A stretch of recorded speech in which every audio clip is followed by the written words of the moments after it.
If you are in the market for a new bike, but that brand new bike price just kind of doesn't work for you and your budget, this is what I picked up used, very gently used. If you watched my road trip video up here somewhere, or my shorts describing this thing, I went and picked it up. I found it on the internet for a great deal. This started life as me looking for a bike for a family member. They went a different route, but I saw this one and I could not pass it up. The whole intention of this video was to go through everything and do kind of a how-to video. Show you how to address things on a used bike, what to look for, things like that. But this guy has a problem with getting wireless audio devices to work. So instead, you're left with me in the parking lot in front of this sculpture right here, just walking circles around my bike and showing you what I got. So this is just an example of what you can pick up. If you didn't catch my road trip or my short, this is a 2023 Rad Rover 5. I picked this up very, very inexpensively. It was such a good deal I couldn't pass it up, like I said. And the reason that I snagged it is because at the time I picked it up, it had 12 miles on it. Only 12. The person that bought it brand new, he bought it for hunting purposes. He had full racks on it. You can see that in the video there.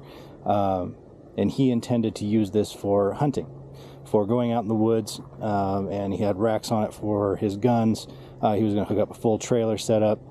Anyway, he rode it the one time, said it was terribly uncomfortable. The reason why he didn't like it is because he had accidentally put the handlebars on backwards. The whole front fork, the whole wheel was backwards.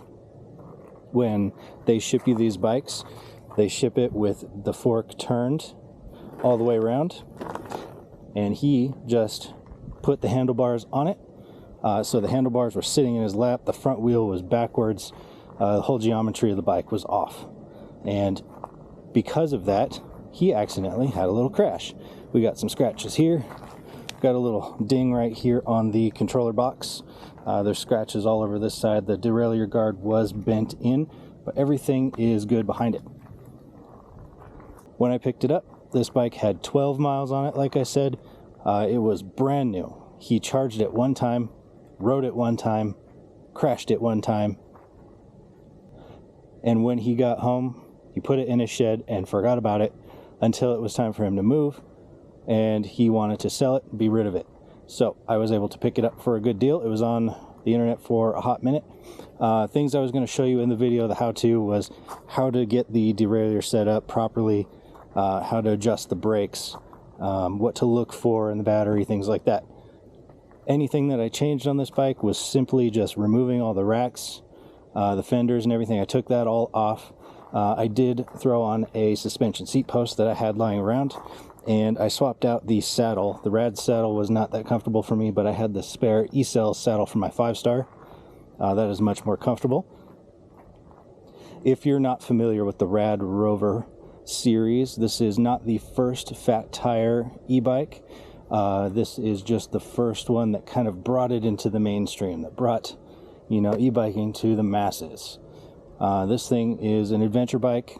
I won't say it's a go anywhere, do anything bike, but it is a well-rounded vehicle. The fat tire, suspension. It is a legal class 2 bike, 750 watts max. Comes shipped to you with a 20-mile-an-hour speed limit.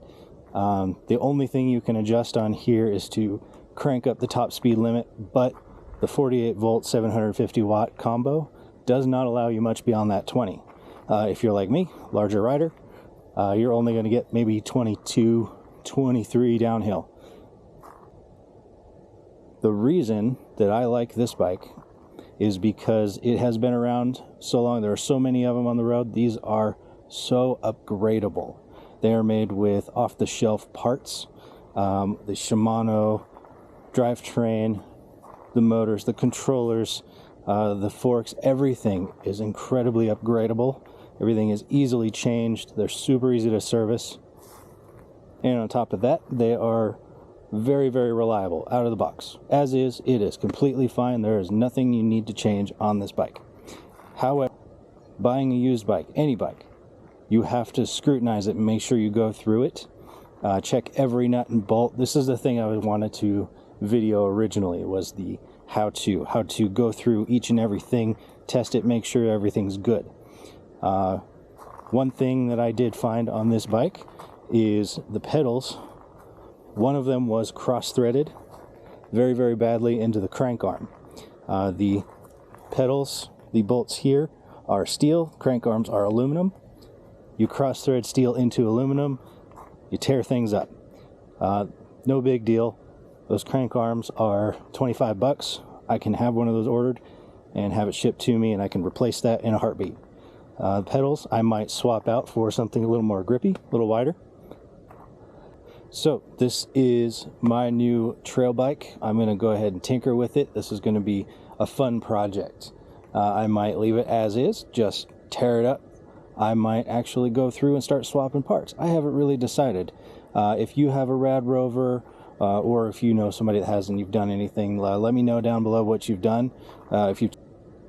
Anyways, thank you all so much for watching. I really appreciate it. Sorry this was just an abbreviated video. This was, like I said, just a backup plan. The original intent was to do a how-to, a teardown of the bike I just bought, what to go through, what to look for, and how you can upgrade it or repair it and make it your own. Anyway, now it's just me walking circles in a parking lot talking to myself. So I'm going to go ahead, hop on this thing, head down the trail. We're going to run this thing through some tests and see what it is truly capable of with just that 750 watts peak. And in the meantime, we'll check out this sculpture that we're parked in front of. It's called the Monument to the Ordinary. How about that? Anyway, thanks again for watching. If you want to follow along on this build series, see what I do with this bike, stick with me. I'm going to go ahead and create a playlist around this one and see what we can come up with. Because why not? I have built many a project cars in the past. Why not a bike? Thanks again for watching. We're going to go hit the trail now and see what this thing can do.